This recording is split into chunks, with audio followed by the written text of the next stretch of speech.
The gunshot echoed across the Nevada desert like thunder splitting the sky in half. Every head turned. Every conversation died. The entire shooting range at Fort Irwin, packed with over 200 soldiers from various Army units gathered for annual qualification, went silent in a single, suspended moment. Staff Sergeant Marcus Webb stood frozen at Lane 12, his smoking rifle still aimed downrange, his face drained of color. Beside him, 3 senior NCOs from the 1st Armored Division stared at the target array with expressions that cycled rapidly from confusion to shock to something approaching horror. The shot hadn't come from Lane 12. It had come from Lane 7, and Lane 7 belonged to her.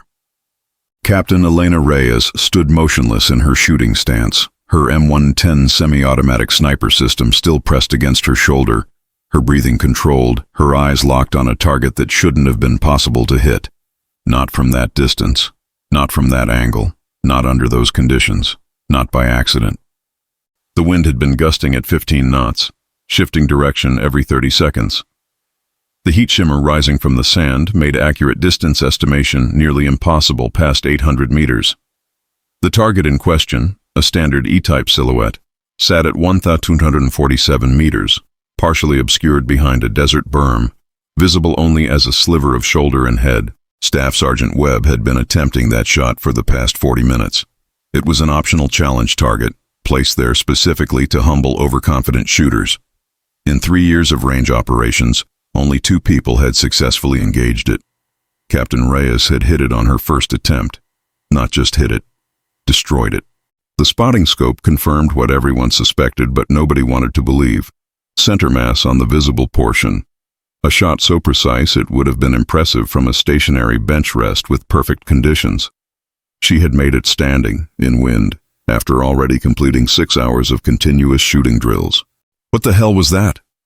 Webb's voice cut through the silence, sharp and accusatory. He lowered his rifle and turned toward Lane 7, his jaw tight. That wasn't your target. Captain Reyes slowly lowered her weapon, engaging the safety with practiced efficiency. She didn't turn toward Webb, didn't acknowledge him at all. Instead, she methodically began clearing her rifle, her movements calm and professional. I asked you a question, Captain. Webb's tone had shifted from shock to anger.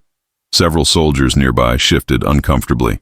Rank meant something in the Army, and Webb, despite being 4 pay grades below Reyes, was using the only leverage he had: public confrontation. Master Sergeant Victor Chen, the range safety officer, approached Lane 7 with measured steps.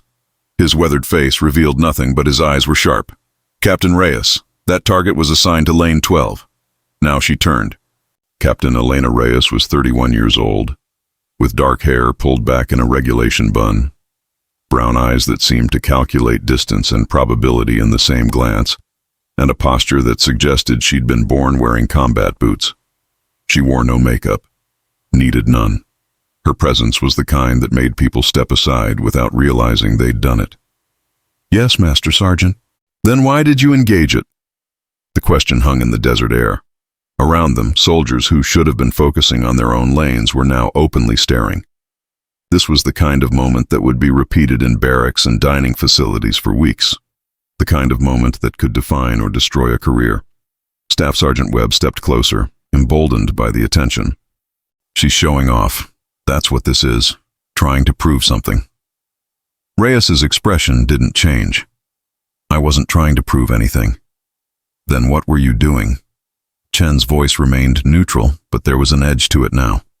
You fired outside your assigned parameters, on a qualification range, with 200 witnesses. I was correcting a safety violation.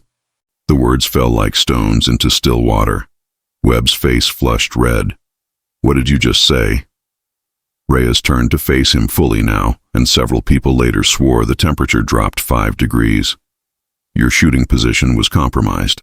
You were leaning at a 17-degree angle to compensate for a damaged rear monopod leg on your rifle.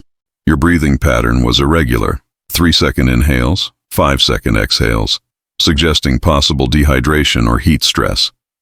And your barrel was exhibiting mirage patterns consistent with overheating from sustained fire. She paused, letting each observation sink in. Your next shot had a 73% probability of going wide right due to barrel warp. At that trajectory, with that wind pattern, It would have impacted the safety berm at an angle that could have caused ricochet into the observation tower. Complete silence. There are 16 personnel in that tower, including 3 range officers and a visiting congressional aide, so I eliminated the target before you could fire again.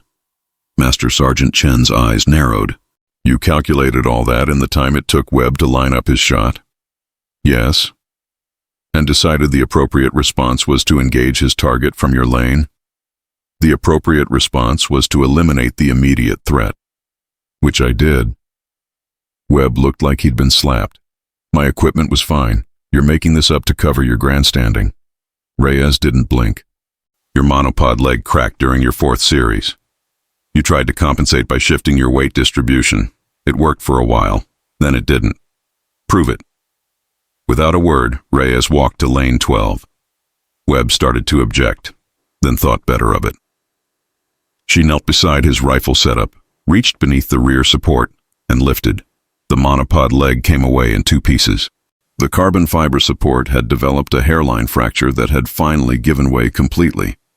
Under sustained pressure, it had held just long enough to seem stable, then failed catastrophically. Several NCOs leaned in to examine the break. Murmurs rippled through the crowd. Chen picked up one half of the broken monopod, examined it, then looked at Reyes with an expression that was difficult to read. You saw this crack from your lane, 7 positions away. I saw the compensation pattern in his stance. The crack was the logical cause. And you decided to shoot his target instead of calling a ceasefire? A ceasefire takes 4 to 7 seconds to implement on a range this size. He was already in the trigger press phase. I had 2 seconds, maximum. So you made a 247-meter shot, in wind, to eliminate a target that might have caused a ricochet that might have endangered personnel in a hardened tower? Reyes met his gaze. Yes, Master Sergeant. That's the most arrogant thing I've ever heard. Yes, Master Sergeant. It's also probably the most impressive piece of tactical shooting I've witnessed in 23 years. Webb's mouth opened and closed like a fish drowning in air. Chen turned to the gathered crowd. Anyone here want to question Captain Reyes's judgment on rifle safety? His voice carried across the range like a challenge. Nobody moved. How about marksmanship? Still nothing.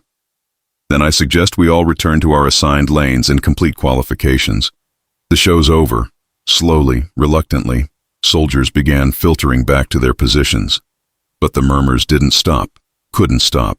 Word was already spreading beyond the range, carried by text messages and quick phone calls during water breaks.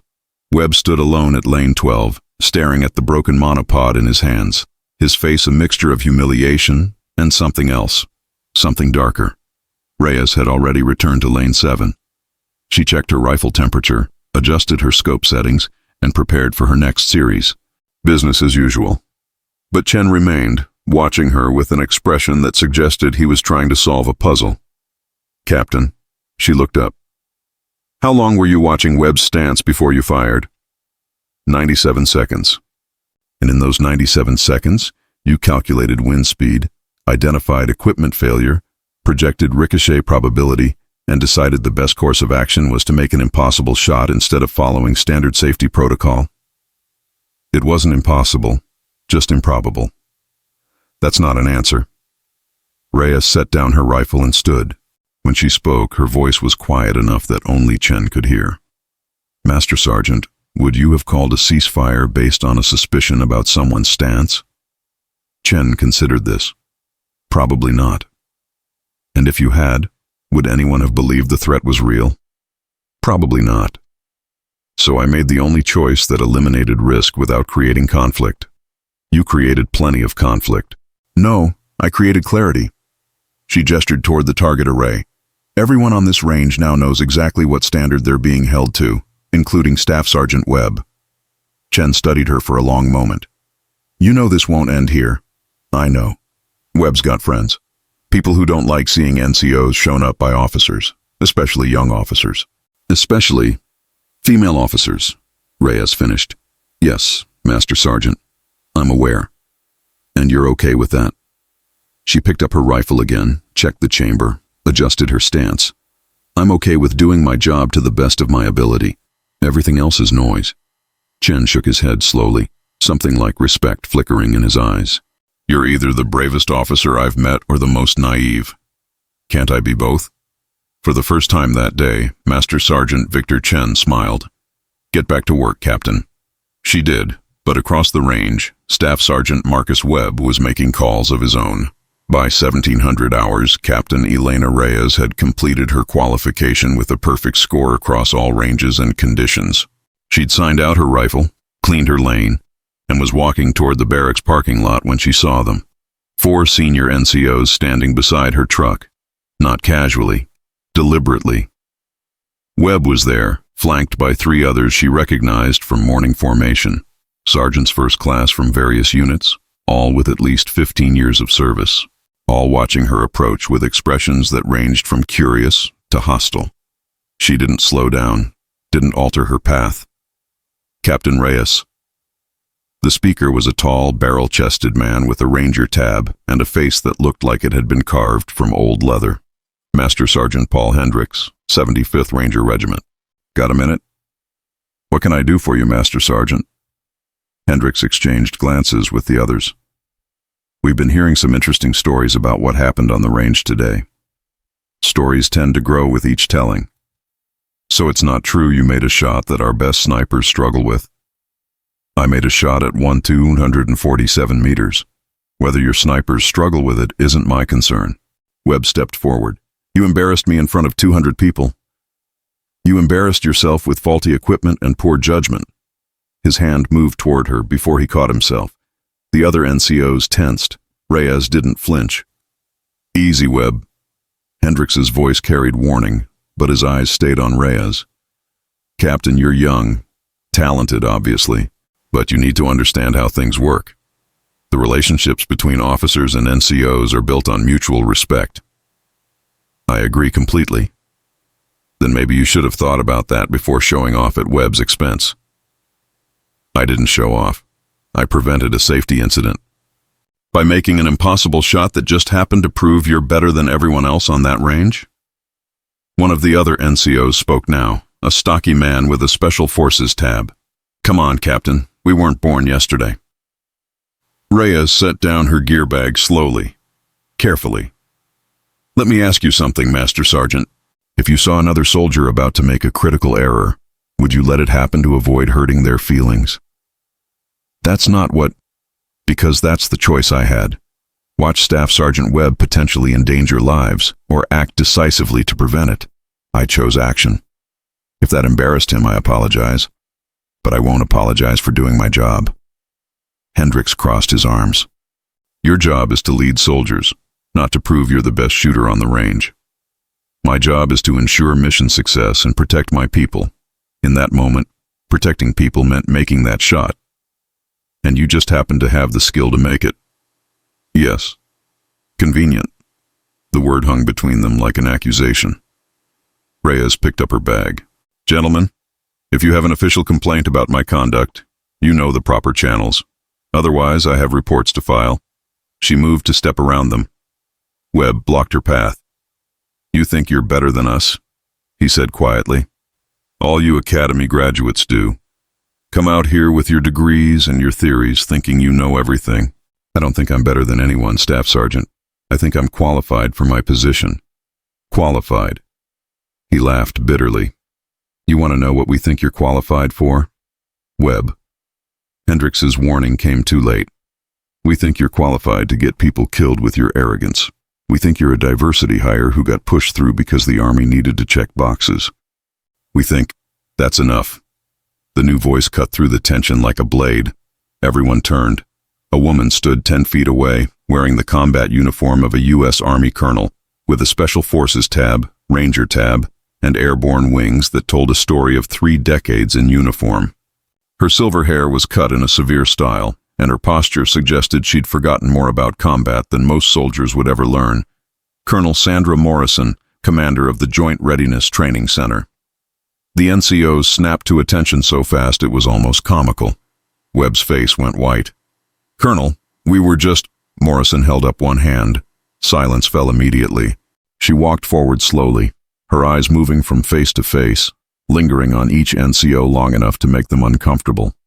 When she reached Reyes, she stopped. "Captain Reyes, I've been reviewing the range incident reports from today." "Yes, ma'am." "Tell me something. Did you actually calculate ricochet probability in 2 seconds, or was that creative justification after the fact?" The question caught everyone off guard. Reyes held Morrison's gaze. "I calculated it, ma'am." "How?" "Pattern recognition. I've run the same calculations thousands of times in training. At a certain point, it becomes instinct." "Instinct." Morrison considered this. "And your instinct told you to make a 1,247-meter shot in combat conditions instead of calling a ceasefire?" "My instinct told me the threat required immediate action, ma'am. Even though standard protocol clearly states..." "Standard protocol assumes time for deliberation. I had 2 seconds." Morrison's expression didn't change. "Master Sergeant Hendricks, in your professional opinion, was Captain Reyes's assessment of the threat accurate?" Hendricks shifted uncomfortably. "I'd need to review the full incident report, ma'am. I'm asking your professional opinion. Now." A pause, then. "Based on what I've heard, possibly, ma'am. Possibly." The broken monopod supports her story. Whether it would have caused a ricochet is speculation. Educated speculation or wishful thinking. Hendricks's jaw tightened. "Educated, ma'am." Morrison turned to Webb. "Staff Sergeant, why didn't you notice your equipment was damaged?" Webb's voice was barely audible. "I don't know, ma'am." "You don't know? You've been shooting for how many years?" 12, ma'am." 12 years and you didn't notice your primary support structure was failing." She let that sink in. "What does that tell you about your situational awareness?" No answer. "I asked you a question, Staff Sergeant." "It tells me I made a mistake, ma'am." "A mistake that Captain Reyes caught from 7 lanes away." Morrison's voice was cold enough to frost glass. "A mistake that she corrected with a shot that most qualified snipers couldn't make on their best day. And instead of thanking her for potentially saving your career and possibly lives, you're out here questioning her qualifications." Webb looked like he wanted to disappear into the asphalt. Morrison turned to address all of them. "I've spent 32 years in this army. I've served with some of the finest soldiers this nation has ever produced. And I've watched too many good people get pushed out because they didn't fit someone's narrow definition of what a soldier should look like." She paused, letting her words settle. Captain Reyes graduated top of her class from West Point. She completed Ranger School with honors. She holds expert qualifications in 7 weapon systems. She's deployed twice to combat zones and came back with commendations for tactical excellence. Her record is flawless. Morrison stepped closer to the group of NCOs. "And yet here you are, questioning whether she belongs, not because of her performance, not because of her judgment, but because she's young and female and made you feel inadequate." "Ma'am, that's not..." Hendricks started. "Don't insult my intelligence, Master Sergeant." Morrison's voice could have cut diamonds. "I know exactly what this is. I've dealt with it my entire career. So has every woman who's ever worn this uniform." She turned back to Reyes. "Captain, you're dismissed. I'll handle this." Reyes hesitated for just a moment, then nodded. "Yes, ma'am." She picked up her gear and walked to her truck, feeling 8 pairs of eyes on her back. She didn't look back, didn't need to. Behind her, Colonel Morrison's voice carried clearly across the parking lot. "Gentlemen, my office, or 600 tomorrow. We're going to have a very long conversation about respect, professionalism, and what it means to serve in a modern military." The NCOs stood frozen, knowing they'd just crossed a line they couldn't uncross. And across the base, in offices and barracks and dining facilities, word continued to spread about the captain who made an impossible shot and the confrontation that followed. But the story wasn't over. It was just beginning. The Investigation Review Board met at 800 the next morning in a windowless conference room that smelled of old coffee and fresh tension. Captain Elena Reyes sat alone on one side of a long table, her uniform perfectly pressed, her posture ramrod straight. Across from her sat 5 officers, 2 lieutenant colonels, 2 majors, and Colonel Morrison, who served as the board president. To her right, a court reporter recorded every word. This wasn't a court-martial, not yet. But it was close enough. This hearing is to determine if Captain Reyes violated regulations during yesterday's range qualification exercise. Morrison began, her voice formal and cold. Captain, you understand you have the right to legal counsel? Yes, ma'am. I've chosen to represent myself. One of the lieutenant colonels, a man named Pearson with a 10th Mountain Division patch, frowned. That's not advisable, Captain. Noted, sir. Morrison opened a folder. Let's begin with the facts. At approximately 13:47 hours yesterday, you discharged your weapon at a target assigned to another shooter, Staff Sergeant Marcus Webb. Is this correct? Yes, ma'am. Why? Reyes had prepared for this. She'd spent half the night reviewing regulations, examining precedents, wargaming every possible angle of attack. But preparation wasn't the same as certainty. I identified a safety threat that required immediate action. Explain. For the next 10 minutes, Reyes walked through her observations. The damaged monopod, Webb's compensatory stance, the wind patterns, the probability calculations. She spoke clearly, precisely, backing every claim with technical data. The board listened in silence. When she finished, Major Catherine Walsh, a former Apache pilot with hard eyes and a sharper mind, leaned forward. Captain, you claim you calculated all this in approximately 97 seconds? Yes, ma'am. That's remarkable. It's training, ma'am. Training. Walsh pulled out a document. According to your file, you hold advanced degrees in mathematics and ballistics. You've published 2 papers on trajectory prediction in variable wind conditions. You've been consulting with the Asymmetric Warfare Group on sniper detection algorithms. Yes, ma'am. So this isn't just training. This is expertise that goes far beyond standard marksmanship qualification. Reyes saw the trap but couldn't avoid it. I've invested time in understanding my profession, ma'am. Your profession is infantry officer, Captain, not sniper, not mathematician. Your job is to lead soldiers, make tactical decisions, and execute missions. Would you agree? Yes, ma'am. Then why were you so focused on Staff Sergeant Webb's shooting position that you could identify equipment failure from 7 lanes away? The question landed like a punch, because the answer, the real answer, was one Reyes couldn't give. Not here. Not to these people who already suspected what she was but couldn't prove it yet. I maintain situational awareness of my environment, ma'am. It's a habit developed through multiple deployments. Situational awareness. Walsh's tone suggested she didn't buy it. Or were you specifically watching Webb because you knew he was attempting a difficult shot and wanted to see if you could do better? No, ma'am.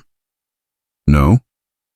Then how did you know he was attempting that specific target? I heard him discussing it with the range officer during his prep time, from 7 lanes away, over active rifle fire.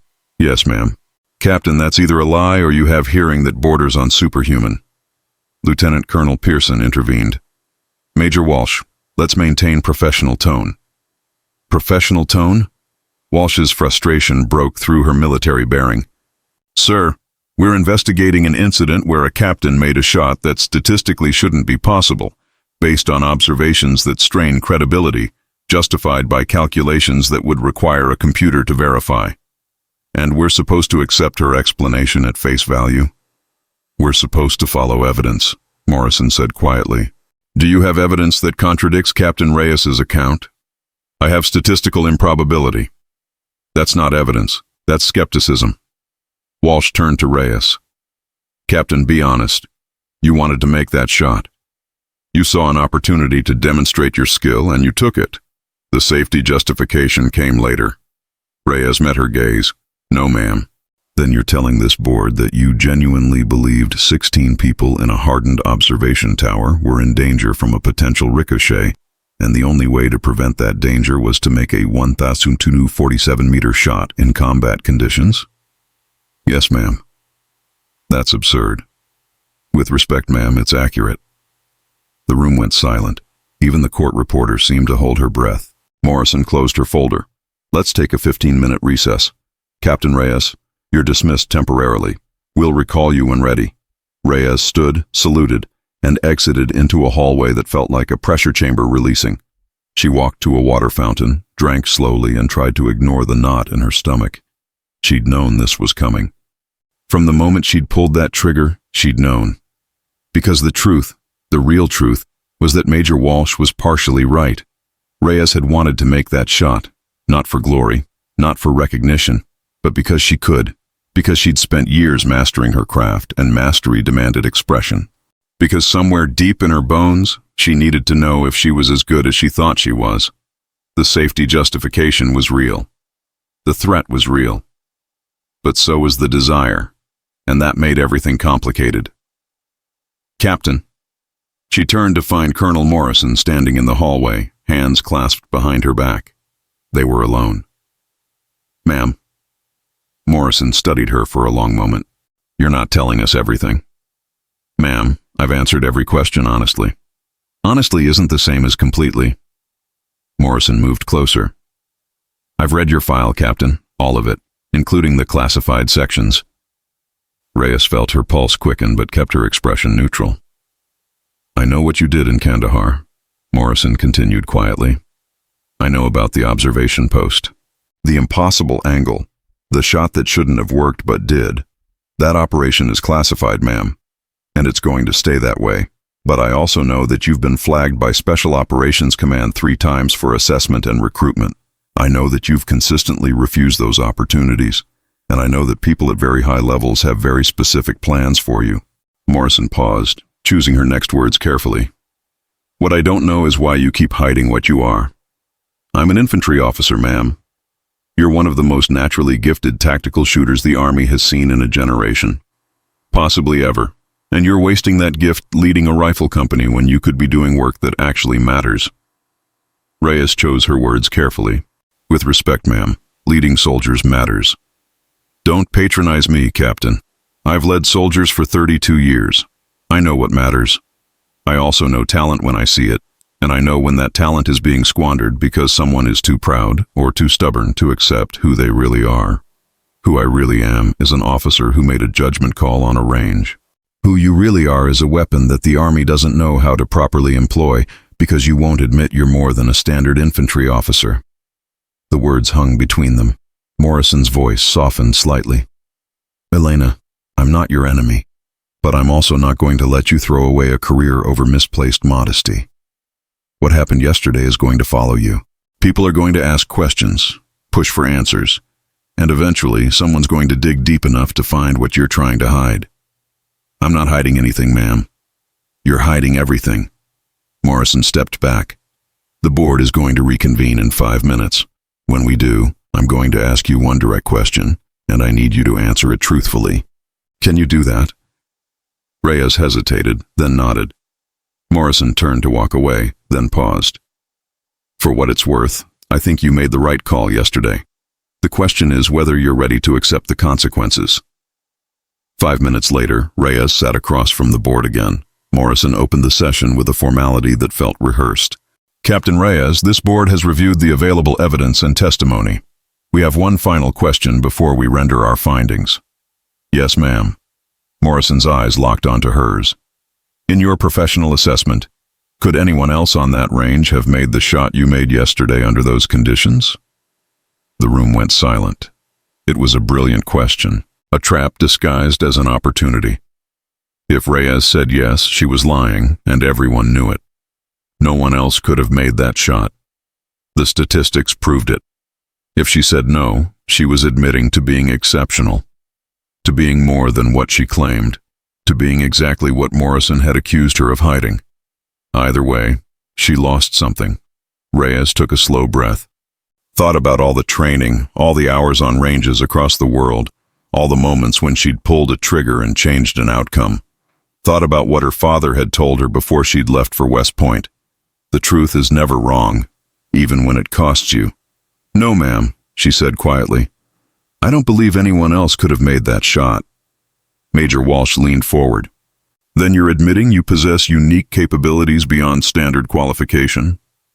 "I'm admitting I've developed specialized skills through dedicated training and practical application. Skills that make you effectively a sniper operating under an infantry officer's commission. Skills that make me an infantry officer with advanced marksmanship capabilities. That's a distinction without a difference, Captain. With respect, ma'am, it's a distinction that defines my role in this Army." Lieutenant Colonel Pearson spoke for the first time in half an hour. "Captain, let me ask you something different. If you could do yesterday over again, would you make the same choice?" Reyes didn't hesitate. Yes, sir. Even knowing it would lead to this investigation, to questions about your judgment and motivations? Yes, sir. Why? Because the alternative was unacceptable. The alternative being what? A potential ricochet that might have endangered people in a hardened structure. The alternative being inaction when action was possible and necessary. Pearson leaned back, studying her. You're aware that type of thinking can be dangerous in an officer? I'm aware it can be necessary, sir. The board exchanged glances. Some wordless communication passed between them. Morrison closed her folder with a deliberate motion. Captain Reyes, this board finds that your actions on the range, while unorthodox, do not constitute a violation of regulations given the unique circumstances and your assessment of immediate danger. You're cleared of any wrongdoing. Relief tried to flood through Reyes, but Morrison's expression stopped it cold. However, the colonel continued, this board also finds that your capabilities and specialized skills warrant reassignment to a position where they can be properly utilized. Effective immediately, you're being transferred from your current company command to a special assessment unit for evaluation and potential integration into specialized operations. Reyes felt the floor drop out from under her. Ma'am, I respectfully request— This isn't a request, Captain. It's an order. You'll report to Fort Bragg in 72 hours for processing. Morrison's voice softened fractionally. You're too valuable to waste on standard infantry operations. The Army needs what you can do, whether you want to admit it or not. Ma'am, I'm a rifle company commander. I have soldiers who depend on— Your executive officer will assume command. Your soldiers will be fine. You, on the other hand, have a different calling. Morrison stood and the rest of the board followed. This hearing is concluded. You're dismissed, Captain. Reyes stood automatically, saluted, and walked out of the room on legs that felt like they belonged to someone else. In the hallway, she leaned against the wall and closed her eyes. She'd been cleared. She should feel victorious. Instead, she felt like she'd just lost everything that mattered. Word of the hearing's outcome spread through Fort Irwin faster than desert wind. By lunch, everyone knew Captain Reyes had been cleared, but transferred out, removed from her command, sent away to some mysterious special assessment unit that no one could quite identify. The reactions were mixed. Some soldiers saw it as vindication, proof that her skills were recognized at the highest levels. Others saw it as punishment disguised as promotion. A few saw it as exactly what it was: the Army taking a square peg and finally admitting it didn't fit in any round hole. Captain Reyes spent the afternoon processing out, signing papers, transferring responsibilities. Her XO, Lieutenant James Park, took the news with characteristic professionalism and only a little visible disappointment. You're sure you can't fight this, ma'am? He asked as they walked through the company area for what might be the last time. I could. I won't. Why not? She stopped walking and looked at the soldiers conducting afternoon training drills. Her soldiers, young men and women who trusted her to lead them, to make the hard calls, to bring them home safe. Because Colonel Morrison is right, she admitted. I'm not being honest about who I am or what I can do, and that dishonesty hurts everyone around me. With respect, ma'am, that's horse shit. Park rarely cursed. When he did, it meant something. You're the best company commander I've served under. Your skills don't change that. They do when I use them to undermine other soldiers, even unintentionally. You saved lives yesterday. Maybe. Or maybe I just wanted to prove I could make that shot. She met his eyes. The truth is, I don't know anymore. And that's the problem. They stood in silence for a moment, watching soldiers train. Where are they sending you? Park finally asked. Fort Bragg, some assessment unit. Beyond that, I don't know. Special operations? Probably. You gonna accept it? Reyes smiled sadly. Do I have a choice? There's always a choice, ma'am. Is there? She turned to face him fully.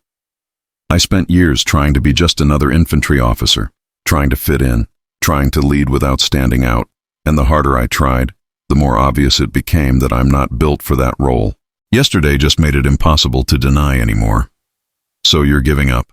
I'm accepting reality, Lieutenant. There's a difference. Park shook his head. I don't believe that. I think you're running. From responsibility, from leadership, from everything that makes you more than just a good shooter. His words stung because they were partially true. "I'll take that under advisement," Reyes said quietly. "Ma'am, you're dismissed, Lieutenant. I have packing to do." Park saluted reluctantly and walked away, leaving Reyes alone in the company area. She stood there for a long time, listening to the sounds of soldiers training, laughing, living. Sounds she'd taken for granted for years. Sounds she might never hear again. That evening, Captain Elena Reyes sat in her quarters and composed an email to her father. He was a retired Marine colonel who'd served in Desert Storm and Iraqi Freedom, a man who understood the weight of duty and the cost of talent. She wrote, "Dad, they're transferring me, not as punishment exactly, but because I can't hide who I am anymore. You told me once that the truth is never wrong, even when it costs you. I'm starting to understand what you meant. I don't know what comes next. Special assessment, maybe special operations, maybe something else entirely. All I know is that the person I thought I was, a regular infantry officer leading regular soldiers, isn't who the Army needs me to be. I'm scared, not of the work, not of the danger, but of becoming something I don't recognize, of losing the part of me that cares about leading people more than accomplishing missions. Is that what happened to you? Did the Corps make you choose between who you were and what you could do? I wish I could talk to you about this in person, but I needed to write it down while I still remember who I am. Love, Elena." She sent the email, then sat in the growing darkness of her quarters. Her phone buzzed. A text from Colonel Morrison. "Your flight to Bragg leaves at 600. A car will pick you up at 0430. Pack light. You won't need most of what you have." Reyes stared at the message, then at her uniforms hanging in the closet, at the photos on her desk of her company, her platoon leaders, her soldiers. She'd spent 4 years building this life, 4 years trying to prove she belonged, and in one afternoon, it had been dismantled. Not because she'd failed, but because she'd succeeded too well at being something she'd never wanted to admit she was. She began packing. Fort Bragg, North Carolina, existed in a permanent state of controlled chaos, home to the 82nd Airborne Special Forces Command and a dozen other elite units.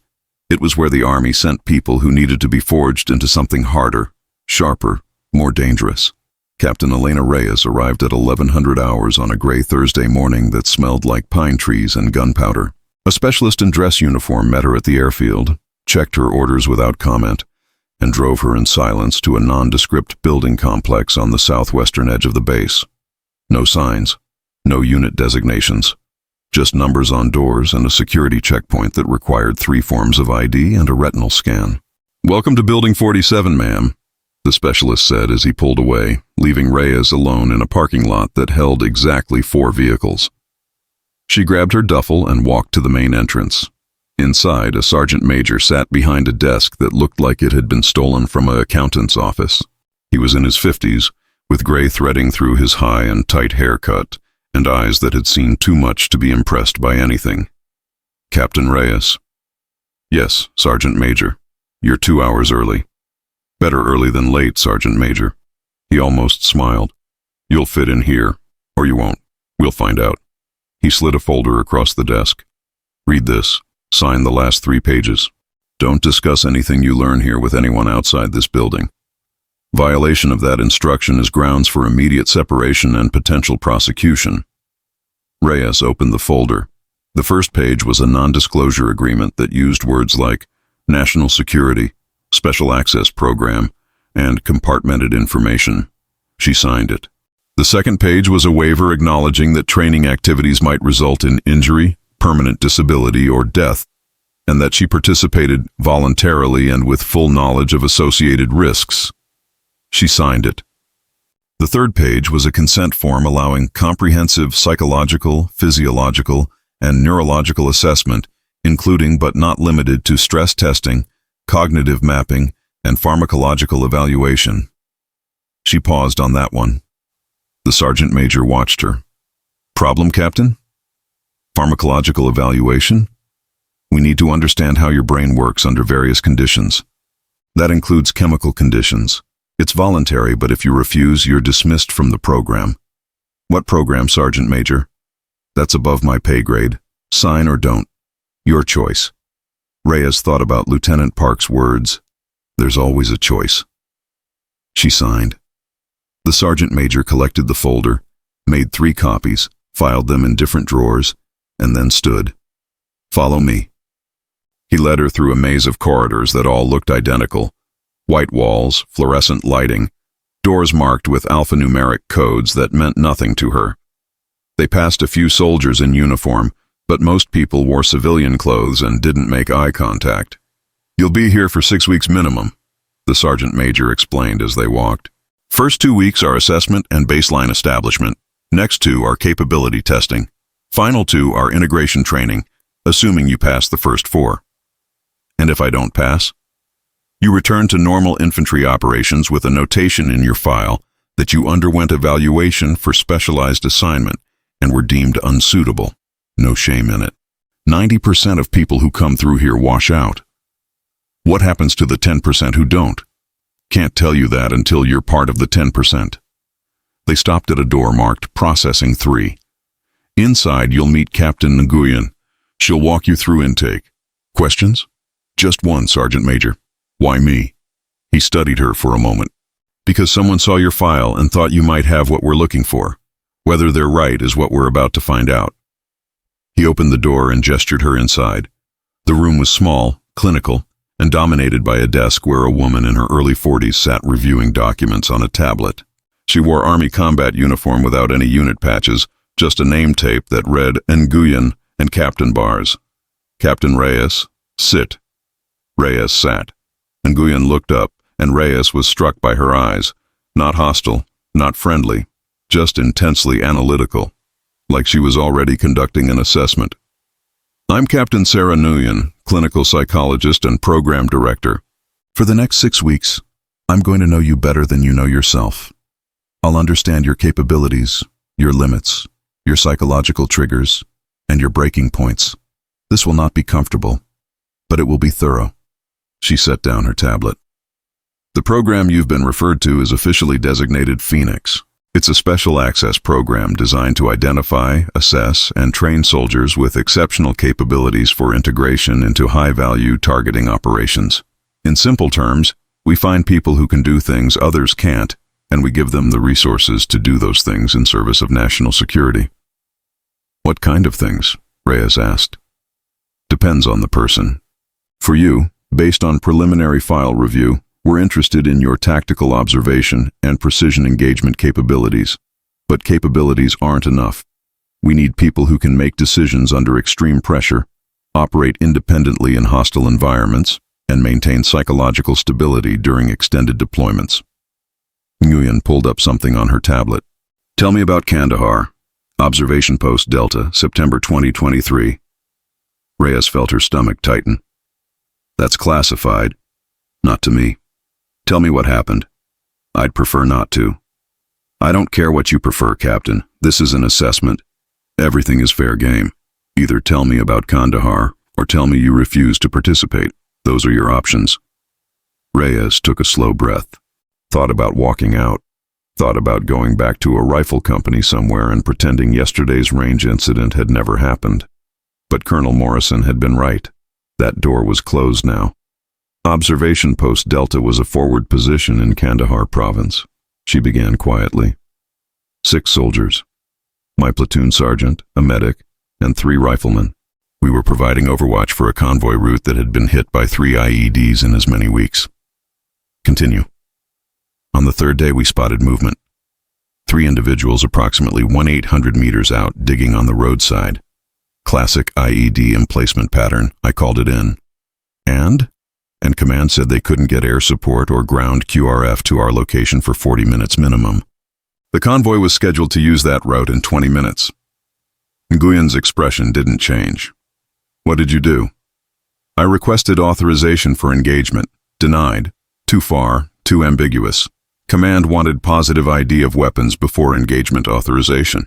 But you didn't have positive ID. No, but I had pattern of life analysis, video footage, and 12 years of combined deployment experience among 6 soldiers who all agreed this was an IED team. Yet command said no. Yes. So you disobeyed a direct order? Reyes met her eyes. I exercised tactical judgment based on immediate ground truth that contradicted higher command's assessment. That's a creative way of saying yes.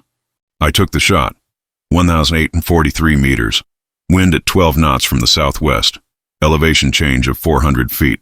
Target was prone, partially obscured. And I hit center mass. Target neutralized. The other two fled, leaving behind a 155mm artillery shell rigged with a remote detonator, which you couldn't have known for certain until after you fired. Correct. So you killed someone based on probability analysis and pattern recognition, not definitive evidence. I prevented a convoy from hitting an IED that would have killed American soldiers. You can't know that for certain. No, but I know it with sufficient confidence to have made the decision. Nguyen made notes on her tablet. How did command react? They investigated for 3 weeks. Reviewed all footage, interviewed all personnel, consulted with JAG. Eventually concluded my actions were justified given the totality of circumstances. I received a commendation. And how did you feel about it? The question caught Reyes off guard. About what? About killing someone at 1,800 meters based on your judgment alone? Reyes was quiet for a long moment. I felt like I did my job. That's not an answer to my question. It's the only answer I have. Nguyen studied her. Do you think about that person? The one you killed? Sometimes. What do you think about? Whether they had a choice. Whether I gave them enough time to make a different decision. Whether I could have done anything differently. And your conclusion? That I'll never know for certain. But I'd make the same call again. Nguyen set down her tablet and leaned back. Captain Reyes, do you believe you have exceptional abilities? I believe I have skills developed through training and experience. That's not what I asked. Reyes chose her words carefully. I believe I can do things that most soldiers can't. Whether that makes me exceptional or just specialized, I'm not qualified to judge. You made a 247-meter shot in variable wind conditions with a 2-second decision window. You correctly identified equipment failure from 7 lanes away. You've successfully engaged targets at ranges that most snipers consider the edge of possibility. At what point do you accept that you're not just specialized but genuinely exceptional? When it matters more than the mission. What does that mean? It means I'm a soldier first. My capabilities are tools. Tools in service of something larger. The moment I start thinking I'm special is the moment I become a liability. Nguyen smiled for the first time. That's either remarkably humble or remarkably naive. Can it be both?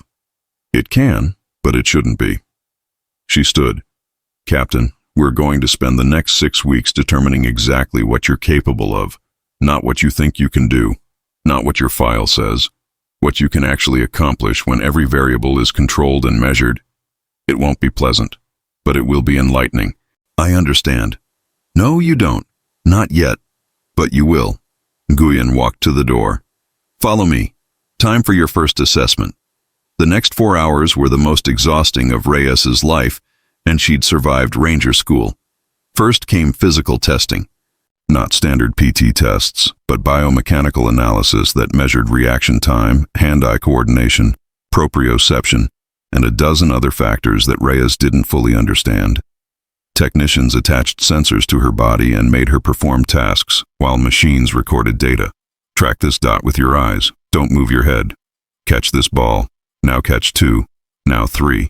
Stand on this platform. Now close your eyes. Now we're going to shift the platform. Then cognitive testing. Puzzles, pattern recognition, spatial reasoning, all while tired and hungry and increasingly frustrated. You have 30 seconds to memorize this grid. Now reproduce it. Calculate the trajectory needed to hit this target at 2,500 meters with these wind conditions. Tell me everything you noticed about the room you just left. You have 60 seconds. Then psychological evaluation. Questions designed to map her personality, her motivations, her breaking points. Describe a time when you failed. What's your greatest fear? If you had to choose between saving one teammate or completing a mission that would save hundreds, which would you choose? Finally, they brought her to a shooting range unlike any she'd ever seen. It was underground, climate-controlled and equipped with sensors that tracked everything from her breathing rate to her eye movement to the micro-tremors in her hands. Captain Nguyen stood in the observation booth above. "Captain Reyes, you're going to take 10 shots at 10 different targets. We're going to measure everything. Don't think. Just shoot." The targets appeared on screens at varying distances, some moving, some stationary, all designed to test different aspects of marksmanship. Reyes picked up the rifle, a custom M110 with optics she'd never seen before, and fell into the familiar rhythm. Breathe, acquire, calculate, shoot. 10 targets, 10 shots, 10 hits. When she finished, the range went silent. Technicians in the booth were staring at their screens with expressions Reyes couldn't read. Nguyen's voice came through speakers. "Captain, we're going to run that sequence again, but this time we're going to add stressors. Sound, light, movement. Just maintain your baseline." They ran it 5 more times, each iteration more difficult. Reyes hit every target. Finally, Nguyen came down to the range floor. She looked at Reyes with an expression that was equal parts impressed and concerned. "Do you know what your accuracy rating just was?" "No, ma'am." 98.7% across 60 shots at varying ranges up to 1,400 meters, with stressors including simulated explosions, strobe lighting, and platform instability. Reyes waited for the point. "Captain, the best sniper we've put through this facility, a master sergeant with 16 years of experience and 3 combat tours as a designated marksman, scored 82%. "I see. Do you?" Nguyen stepped closer.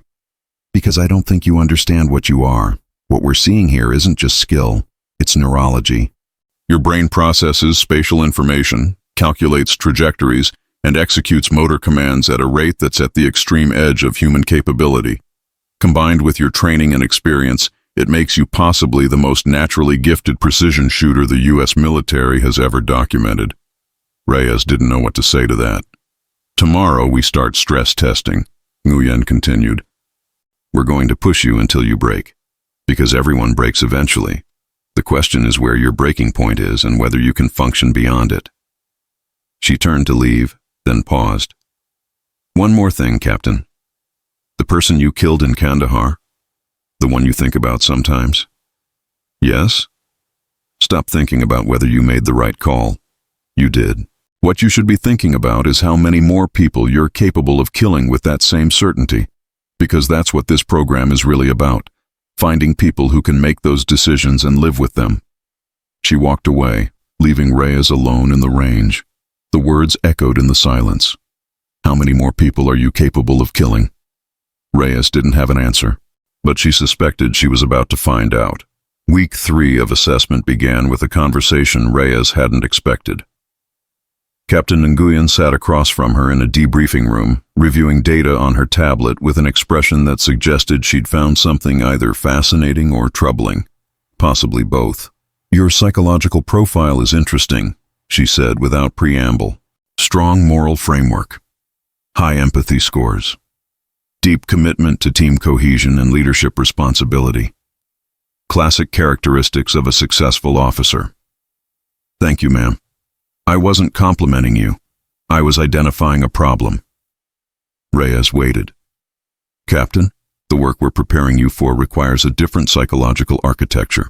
Snipers, real snipers, not designated marksmen, operate alone, make life and death decisions without consultation, execute missions that often conflict with conventional morality. They need to be comfortable with isolation, comfortable with killing, and comfortable with the fact that their teammates will never fully understand what they do." "I understand that, ma'am. Do you? Because your profile suggests you're happiest when leading people, when part of a team, when your actions directly protect those around you." Nguyen set down her tablet. "What we're asking you to do is the opposite. Work alone.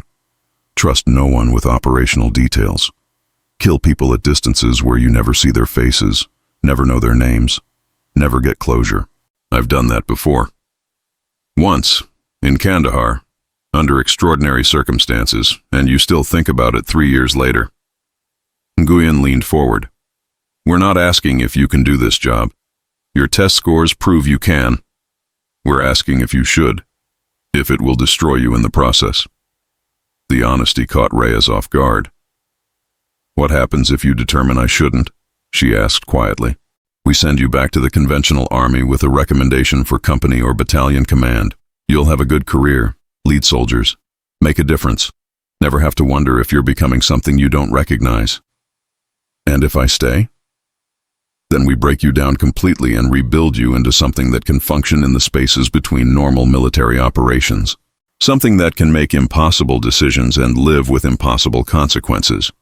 Nguyen pulled up new data. This week, we're going to stress test your psychological limits, put you in scenarios where your moral framework conflicts with mission requirements, where your empathy becomes a liability, where leadership instincts get people killed. She looked at Reyes directly. You're going to hate it. You're going to want to quit. And at some point, you're going to realize that the person who walked into this building 3 weeks ago isn't the person you're becoming. When that happens, you'll have a choice. Embrace the change or reject it. What if I can't do either? Reyes asked. What if I'm stuck in between? Then you wash out. Not because you failed, but because you're honest enough to admit this isn't who you want to be. Nguyen stood. Get some rest, Captain. Tomorrow we find out who you really are. The scenario began at 0400 hours. Reyes was woken by alarms, given 30 seconds to dress, and hustled into a vehicle with blacked-out windows. 30 minutes later, she was standing in a mock village that looked disturbingly real, complete with civilian role players, market stalls, and the smell of cooking fires. A major she'd never met briefed her quickly. You're a forward observer embedded with a special operations team. Your job is to provide reconnaissance and, if necessary, eliminate high-value targets. Intelligence suggests a known terrorist operative, call sign Raven, is in this village. Your mission is to locate and neutralize. He handed her a tablet showing grainy photos of a bearded man in his 40s. Raven is responsible for 3 IED attacks that killed 14 coalition soldiers. He's planning a 4th. You have 4 hours before he disappears into the mountains. Find him. Kill him. Questions? Rules of engagement? Positive ID required. Minimize civilian casualties. Beyond that, your discretion. The major left. Reyes was alone. She spent the next 90 minutes moving through the village, using tactical observation techniques to identify patterns, anomalies, potential threats. The role players were good. They ignored her, went about simulated daily activities, created authentic background noise. Then she saw him. A man matching Raven's description, sitting in a tea house, talking with 2 others. Perfect angle from a rooftop 60 meters away. Clean shot. Reyes moved into position, set up her rifle, acquired the target, and hesitated, because sitting next to Raven was a child, maybe 8 years old. Boy or girl, hard to tell from this distance. The child was laughing at something Raven said. Reyes's finger rested on the trigger. The math was simple. 1 shot, 1 target. Mission complete. But the child was right there. If Raven moved at the last second, if her calculations were off by a centimeter, if anything went wrong, minimize civilian casualties. She waited. Raven stood, said something to the child, moved toward the exit. The child followed. They walked together through the market, Raven's hand on the child's shoulder, protective, almost paternal. Reyes tracked them through her scope, looking for an opening. None came. They entered a building. Reyes lost visual. 30 minutes later, the exercise ended. Reyes had failed to neutralize the target. The major was waiting when she came down from the rooftop. Explain. No clean shot, sir. Too much civilian proximity. Raven was alone in the tea house for 47 seconds when you first acquired him. You had a clean shot. There was a child 3 meters away, not in the line of fire, not in danger. The major's voice was flat. You had your shot and didn't take it. Because of what? Emotional hesitation? Moral uncertainty? Fear of making a difficult decision? Sir, the risk assessment. The risk assessment is that Raven just disappeared into the mountains and will kill 14 more soldiers in 3 weeks because you couldn't pull the trigger when you had the chance. Congratulations, Captain. Your empathy just got people killed. He walked away. Reyes stood alone in the mock village, rage and shame burning in her chest. They ran variations of the scenario for 3 more days. Each time the variables changed. Each time Reyes had to make choices that conflicted with her training, her instincts, her values. Scenario 2. Raven was in a building with 12 civilians. Explosive breach would guarantee the kill, but likely cause civilian casualties. Or wait for him to emerge, risking he'd escape. Reyes waited.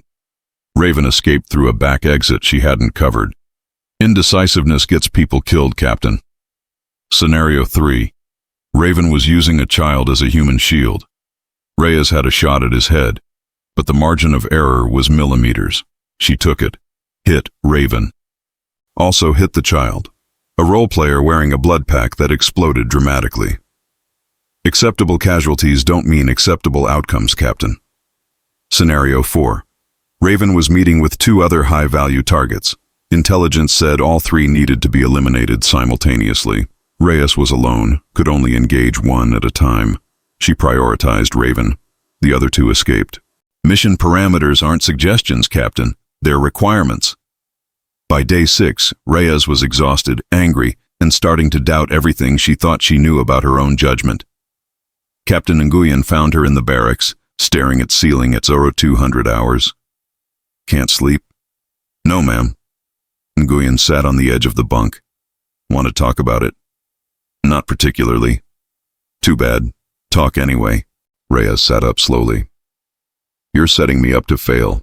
Every scenario is designed so there's no right answer, just degrees of wrong. Yes. Why? Because that's the job, Captain. There are no clean shots, no perfect solutions, just choices between bad and worse, and you have to make them in seconds with incomplete information and live with the consequences forever. That's not what I signed up for. Yes, it is. You just didn't want to admit it. Nguyen's voice softened slightly. Every time you pull that trigger, someone dies. Maybe they deserve it. Maybe they don't. Maybe you'll never know for sure. But you still have to make the call and live with what comes after. Reyes looked at her hands. Steady. No tremor. Even after everything. What if I can't? She asked quietly. What if I'm not built for this? Then you're not. And that's okay. Most people aren't. Nguyen stood. Tomorrow is your final assessment.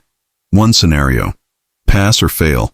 After that, you decide if you want to continue or return to conventional operations. What's the scenario? Can't tell you. But I will tell you this. It's designed to find your breaking point. Everyone has one. Even you. She left. Reyes didn't sleep.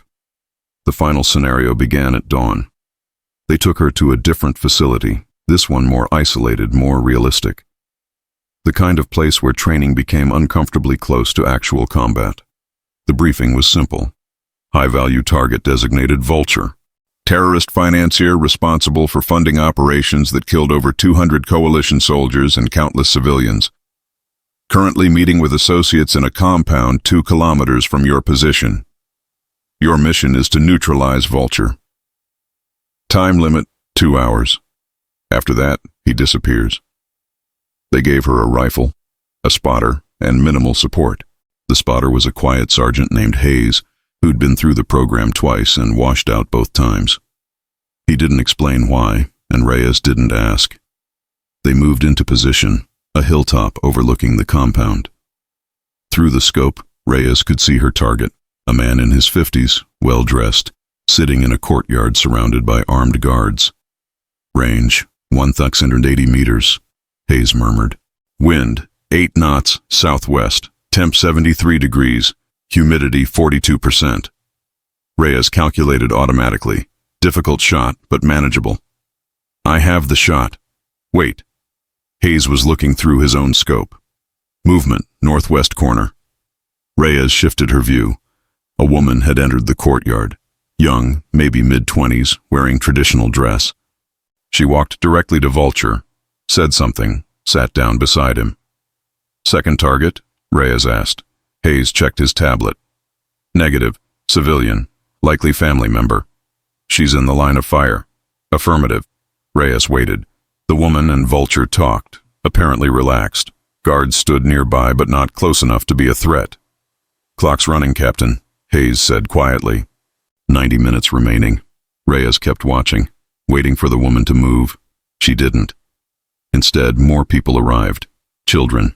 3 of them, running into the courtyard with the energy of kids anywhere. They swarmed Vulture, who laughed and picked up the smallest one. Reyes felt something cold settle in her stomach. Hayes, confirm this is the right target. Confirmed. Vulture. Facial recognition matches 97%. And the children? Not in the brief. Through the scope, Reyes watched Vulture interact with the children.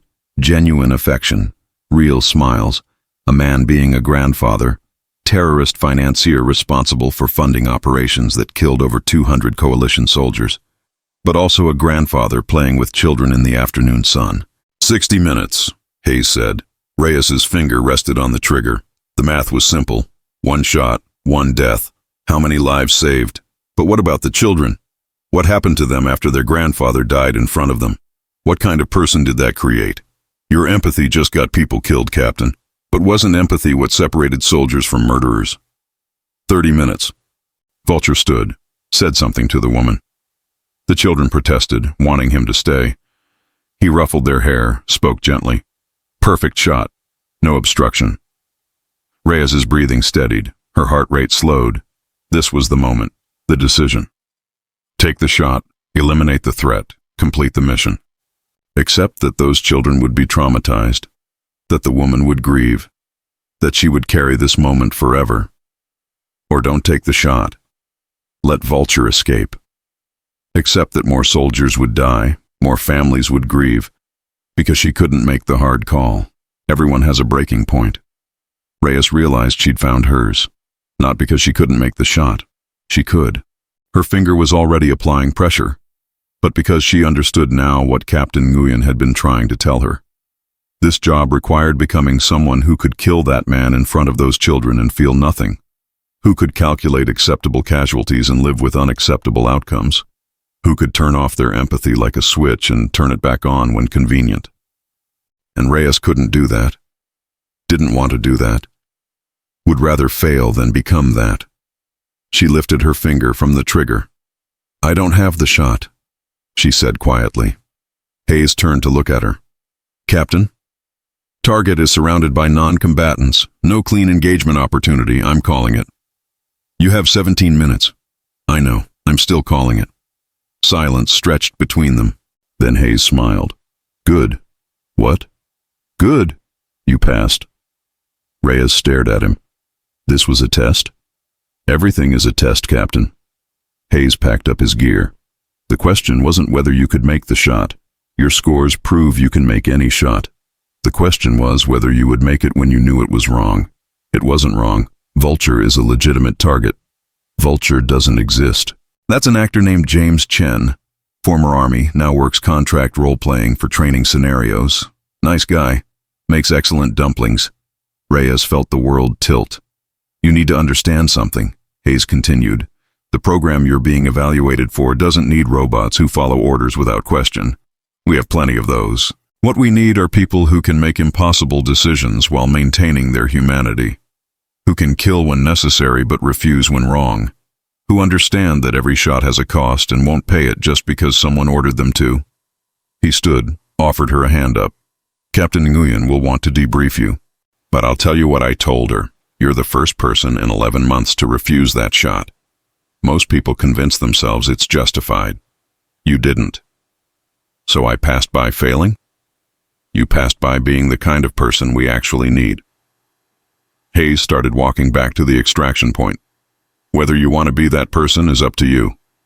The debriefing with Captain Nguyen lasted 3 hours. She walked Reyes through 6 weeks of data. Every test, every scenario, every measurement. The picture that emerged was both impressive and troubling. Your technical capabilities are exceptional, Nguyen summarized. Top 1% in marksmanship, spatial reasoning, stress management, and decision-making speed. You're everything we hope to find. But you're also exactly what I suspected you'd be. A leader who happens to be a phenomenal shooter, not a shooter who happens to lead. And that's not a criticism. It's a recognition of who you are. She pulled up a final chart. Phoenix is designed to create precision specialists who can operate independently in denied areas with minimal support. They're surgeons, not commanders. Artists, not strategists. They need to be comfortable being alone, being isolated, being the person who makes calls nobody else can make or understand. And I'm not that person. No. You're someone who makes those calls while trying to protect your people, who calculates human cost alongside tactical advantage, who refuses to lose your empathy even when it's tactically inconvenient. Nguyen closed her tablet. Captain Reyes, I'm recommending you be returned to conventional operations with a notation that you completed advanced assessment but were deemed better suited for command track positions. It's not a failure. It's a recognition that we need different types of excellence, and yours is the kind that leads people, not eliminates targets. Reyes felt something loosen in her chest. Relief, disappointment, both. What happens now? You return to Fort Bragg, take 2 weeks leave, then report to your new assignment. Colonel Morrison has requested you for a battalion XO position. It's a good fit. And the Phoenix program? Continues without you, but you've helped us refine our selection criteria, so your time here wasn't wasted. Nguyen stood, extended her hand. You're a good soldier, Captain. Don't let anyone tell you otherwise, including yourself. Reyes shook her hand, feeling 6 weeks of tension drain away. That evening, Reyes sat in her quarters and composed another email to her father. Dad, they sent me home. Not because I failed, but because I succeeded at being the wrong person for the wrong job. I spent 6 weeks trying to prove I could be something I'm not, trying to turn off the parts of me that care about people, that value leadership, that believe empathy is a strength, not a weakness. And I couldn't do it. At the critical moment, when they needed me to take a shot that was technically perfect but morally questionable, I refused. I think I finally understand what you meant about truth never being wrong.